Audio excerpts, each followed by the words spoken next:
ESP is back again. And I'm trying to figure out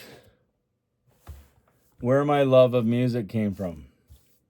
Like, don't get me wrong, I know I found it. And I found it with Ozzy Osbourne. And that's not just a bullshit story. I was 8 years old the first time I ever heard Ozzy Osbourne. Had I heard music before that? Yes. Conway Twitty, Waylon Jennings, Willie Nelson, Gordon Lightfoot, Anne Murray. My mom loved that. Donna Summers. She loved Donna Summers. Like, I'd heard music. But the music that hit me the most was always Ozzy Osbourne. Like, I don't know why. And I mean, I found Black Sabbath after I found Ozzy Osbourne. Like, I didn't know he was in Black Sabbath. I was like 8 years old the first time I heard an Ozzy tape. And then when I made copies of these tapes off, borrowing them from buddies and using dad's old stuff. And, I went out to the garage one day and I was working on something. I was like, oh man, I should get a tape and play it on dad's stereo. And cause I don't know, he had some stuff. He was an interesting character, my dad. He fixed everything for everybody and they paid him.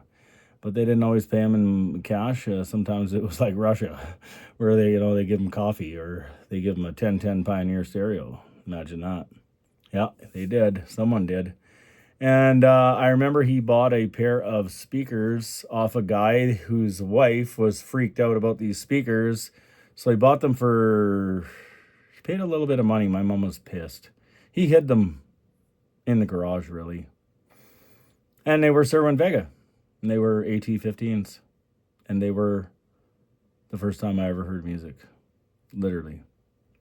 My dad died when I was 15 years old. So this would have been around, in between 8 and 10 and 12. When I first heard... I remember the one that hit me the most of all was Little Dolls. I believe that is off the Diary of a Madman album. Little Dolls.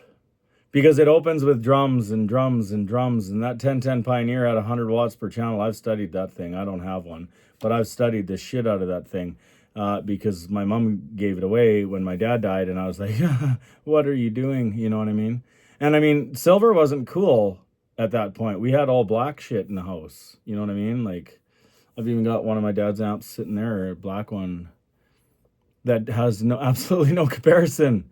Like, yeah, it's 110 watts per channel, but it doesn't compare to a Pioneer SA8800 that I have out there. Like, that thing will just blow it out of the water. You know what I mean? The Pioneer just kills it. My Kenwood, my silver Kenwood, 90 watts per channel. Just, oh my God, it sounds so good. I love it. I don't play it very often. I should, but I don't. God, I should, but I don't. Anyway... when those drums are kicking in and, all of a sudden the guitar starts and, Little Dolls. And, there's Crazy Train and all those crazy songs that Ozzy did. But Little Dolls. I don't know what it was about Little Dolls. That was the first time I ever heard music, was Little Dolls. And I fell into a romantic relationship. It was very one-sided, I might add, with Ozzy Osbourne. I never got interested in girls until I was probably 17. I just listened to music and worked on cars and helped my dad until he died when I was 15. And then I didn't really give a shit about life from the time I was 15 till I was 17. So I did poor in school. I picked it all up in the end. I did graduate, but it was tough. But yeah, between... watching Star Trek and listening to Ozzy Osbourne, I think that's what got me through the death of my father. I'm not going to lie to anybody. I mean, and everybody always says, you never got over the death of your father. And you know what? They're right. I don't want to get over the death of my father.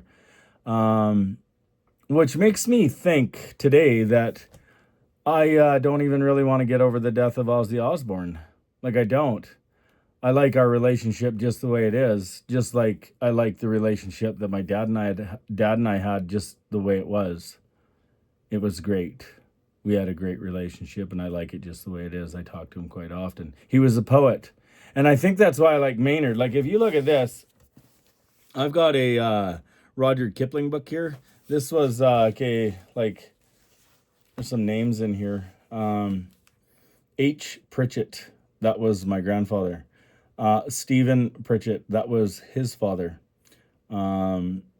David Pritchett, my dad, and of course me, written in this book. This is printed in 1926. I think the swastika on it is simply because Roger spent a lot of time in India, and that is a Indian religious symbol, also a Greek religious symbol, adopted by the Nazi Party in 1930, whatever. And that's probably why that book didn't go through any of the book burnings, because this would have all taken place, this purchase of this book would have happened in England, because that's where my family is from. And then, my grandmother's side is Norway. And anyway, my dad was like a poet. He could he could just recite this shit, like just recite it, like word for word. Like, this book, I've read it. It's the only book I've ever read in my life, actually. Like, I don't read. I don't care to read. Don't get me wrong. I read Stereophile. I read internet. I read a lot of stuff, but books, no. I don't have the aptitude. Well, I have the aptitude for it, but I just, I daydream too much. Like, I go off on somewhere. I don't know. I just go off. I read a lot of books when I was a kid, I guess, because I had to, because of school. But I read the Bible. I read the Quran. Yeah, I like the Old Testament. That's for sure.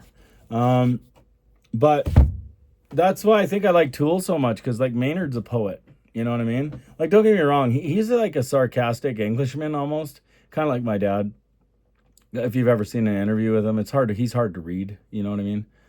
I don't think I'd get along with Maynard personally. That's not true. I probably would. I love his music. I love the fact that he loves CDs. I have something in common with every single person I'll ever meet. I have since the beginning of time.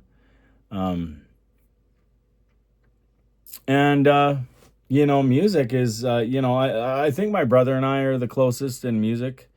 And I think, Andrew Robinson and I, if I sat down with him, I think him and I have exactly the same flavor in music. Almost to a T. Maybe not so much on the Ozzy Osbourne thing, but you know what? He might have a story there too. I don't know. He hasn't said anything about it, but R.I.P. Ozzy. But I don't know. I just been playing a lot of vinyl lately, listening to a lot of Ozzy lately, and a lot of Black Sabbath. Bought a record cleaner for the first time in my life, so holy shit, my vinyl sounds better. So that's great. And yeah. First time I ever heard music. Ozzy Osbourne. 1982. But the first time I actually felt it was probably around 1985 in my dad's garage with a pair of Cerwin Vegas and a 1010 Pioneer. Anyway, VSP is out. Hope you enjoyed the story.